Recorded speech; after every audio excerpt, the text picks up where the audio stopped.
Bueno, es el momento ahora de hablar de esclerosis múltiple. Sabemos que es una enfermedad neurológica que hay una gran cantidad de personas que la padecen y muchas veces no somos ni conscientes de que esa persona está padeciendo o está teniendo o está transcurriendo y conviviendo con esta enfermedad. ¿Por qué decimos esto? Porque efectivamente hay gente que tiene esclerosis múltiple que tiene una muy buena calidad de vida, que tener esclerosis múltiple no significa estar postrado en una cama.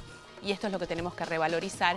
En un ratito vamos a estar hablando con un especialista del Hospital Italiano de este tema, pero ahora vamos a compartir la historia de vida de Daniel, que tiene 51 años, que tiene esclerosis múltiple y nos cuenta cómo la vive, cómo se enteró y cómo transcurre esta enfermedad con su vida. Empecé con un hormigueo, como un cosquilleo en la planta de los pies, que al principio no le di mucha importancia. Después me empezó a aparecer en el músculo gemelo, más de la pierna derecha que de la izquierda. Decidí ir a un médico para ver qué me pasaba, qué podía hacer. Fui a un médico de guardia, me derivó a un médico neurólogo. Me hicieron esas pruebas que te hacen de pincharte, de ponerte algo caliente, algo frío, para ver si había sensibilidad. Me internan, me hacen una resonancia magnética. En esa resonancia magnética aparecen lo que los médicos llaman episodios, que son como puntos blancos en la médula ósea, que son los que hacen que la médula ósea tenga como una desmielinización y lo que en principio era la esclerosis múltiple. Te dicen esclerosis múltiple y vos decís, bueno, ¿cuánto tiempo de vida me queda? Porque es una cosa realmente fuerte, complicada. El tratamiento es una vez por semana, una inyección intramuscular de interferón beta 1, que lo que hace es proteger a la mielina que está en la médula ósea. Y para esto no hay edad, ¿eh? Hay gente de 38, de 40 años, yo tengo 51. Cuanto más rápido que vayan al médico, ni lo duden, porque ahora se puede mantener, digamos, que no progrese, porque si progresa después es más complicado. La familia al principio era como que, ¿y qué nos va a pasar? ¿Y en qué nos va a cambiar la vida? Y por suerte no cambió en mucho.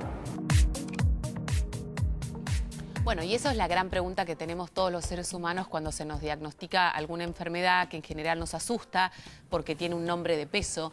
Y por eso es interesante saber de qué se trata, digamos, a partir de dónde viene el diagnóstico, por qué es importante llegar al diagnóstico temprano. Y por eso es que hemos invitado al doctor Edgardo Cristiano, que es jefe del Servicio de Neurología del Hospital Italiano. Hoy necesito un cerebro nuevo, a propósito del neurólogo. Pero bueno, no lo tengo, esto es lo que hay. ¿Qué es la esclerosis múltiple, doctor? Gracias. ¿Por qué nos asusta tanto? Gracias, Dolores, por invitarme a este programa y ayudar a difundir un poco de qué se trata esto. La esclerosis múltiple nos asusta ante todo por el nombre y quisiera hacerle un comentario. No tiene nada que ver con la arterioesclerosis, que es una enfermedad que afecta a las arterias, al corazón. O sea, no tiene absolutamente nada que ver con eso. Y tampoco tiene nada que ver con una enfermedad que se llama esclerosis amiotrófica. Esta es una enfermedad absolutamente distinta. Lo único que comparten es el nombre. Esta es una enfermedad de los adultos jóvenes. ¿Sí? Empieza habitualmente entre los 20 y los 40 años, habitualmente alrededor de los 35. Y como decía Daniel en el testimonio, suele haber un periodo en que la enfermedad no es diagnosticada porque los síntomas inclusive desaparecen al principio y entonces se convive con ellos. Se convive con ellos o inclusive mejoran y desaparecen. Y entonces fenómeno. Esto hace que tenga un periodo silencioso, por así decirlo, que habitualmente va entre 2 y 4 años. Desde que tenemos la resonancia magnética, ese diagnóstico suele ser más precoz, porque como muy bien dijo Daniel, en la resonancia magnética del cerebro y de la médula espinal, no la médula ósea es donde se fabrican los glóbulos rojos, Daniel se equivocó de nombre. La médula espinal es algo que conecta el cerebro con el resto del cuerpo. Sí. Es por donde van los cables que llevan información desde el resto del cuerpo y por el que va información desde el cerebro al resto de los músculos, de la sensibilidad, etcétera, etcétera. Entonces, en esta enfermedad, como le decía, que es una enfermedad de causa desconocida, no sabemos por qué aparece, es una enfermedad inflamatoria y es una enfermedad autoinmune. En determinado momento, nuestros glóbulos blancos, que son quienes nos defienden teóricamente del medio externo, de los microbios, de lo que fuere, confunden una parte de nuestro sistema nervioso que se llama mielina, que es lo que recubre a los cablecitos que tenemos en el cerebro, y los ataca. Es decir, parte de nuestro sistema nervioso es atacado por nuestro propio organismo porque deja de reconocerlo como propio. Y eso produce esas lesiones en el cerebro y en la médula de la que Daniel hablaba, lesiones en la sustancia blanca del cerebro, que es la zona de los cables, de uniones entre neuronas. Esa zona es atacada y se producen lesiones, y esas lesiones lo que hacen es interrumpir la conexión entre células nerviosas que se llaman neuronas.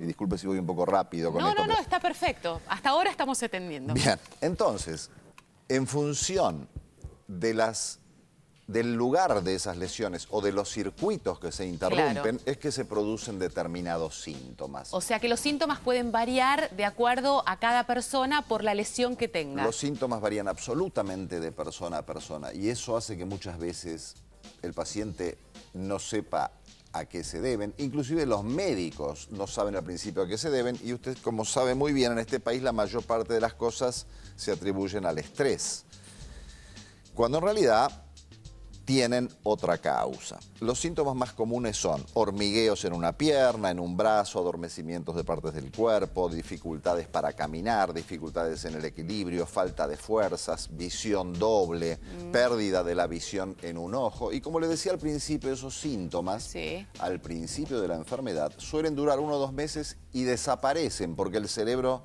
se autorrepara, se arregla solo.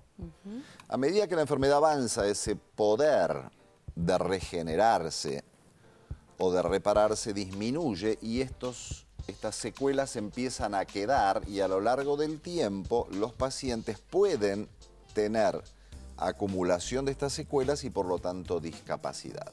Ahora, hacemos un punto acá.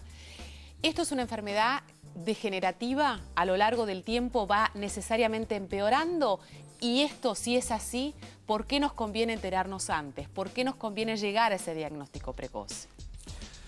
Bien, esta es una enfermedad que, dejada a su evolución natural, tiende a empeorar. Es decir, suele haber brotes de síntomas neurológicos nuevos cada 2 años de promedio. Perfecto. De promedio.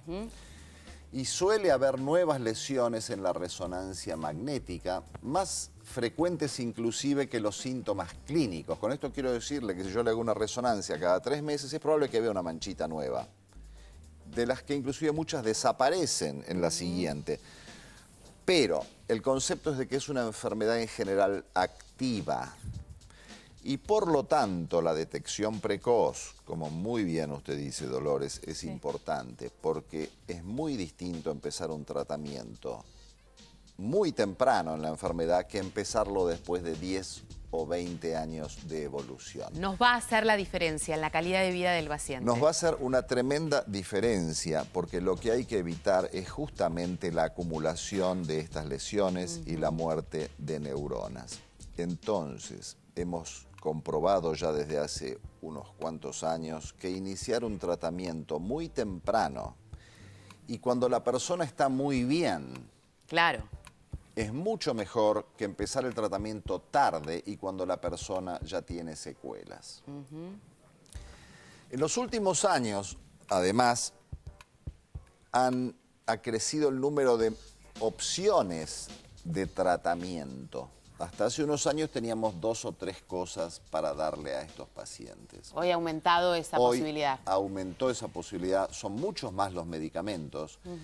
Y lo importante de esto es que cada paciente necesita de un tratamiento determinado de esto. No da lo mismo cualquier cosa para cualquier paciente. O sea, que no hay un tratamiento generalizado para todos, porque inclusive todos tienen distintas respuestas frente a esta enfermedad. Absolutamente. Y es más, hay pacientes que ni siquiera necesitan tratamiento. Perfecto. Porque tienen unas formas clínicas muy, muy benignas en las que apenas uno ve 1 o 2 manchitas durante toda su vida.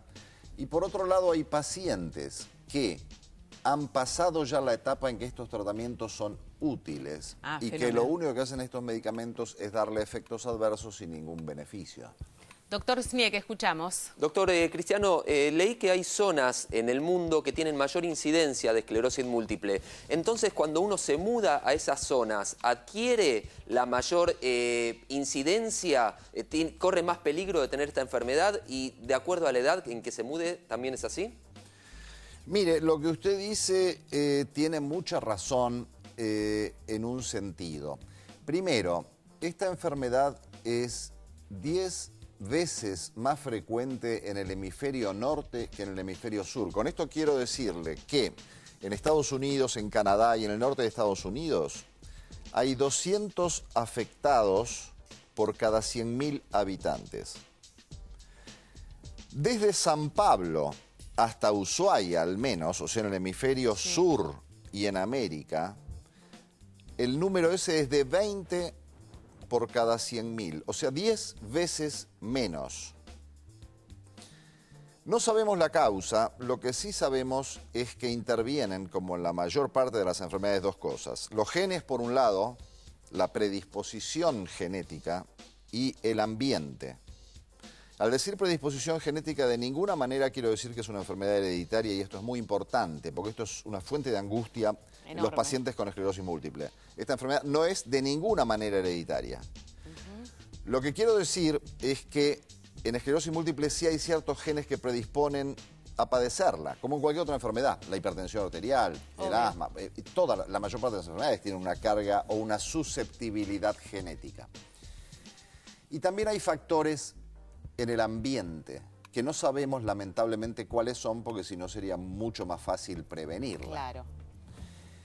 Y entonces, para terminar de contestar a Sergio, en la Argentina el cálculo basado en esta prevalencia que nosotros buscamos en distintas ciudades de la Argentina, le dije que era de 20 enfermos por cada 100.000 habitantes, lo que significa que en la Argentina habría entre 5 y 7.000 pacientes en total.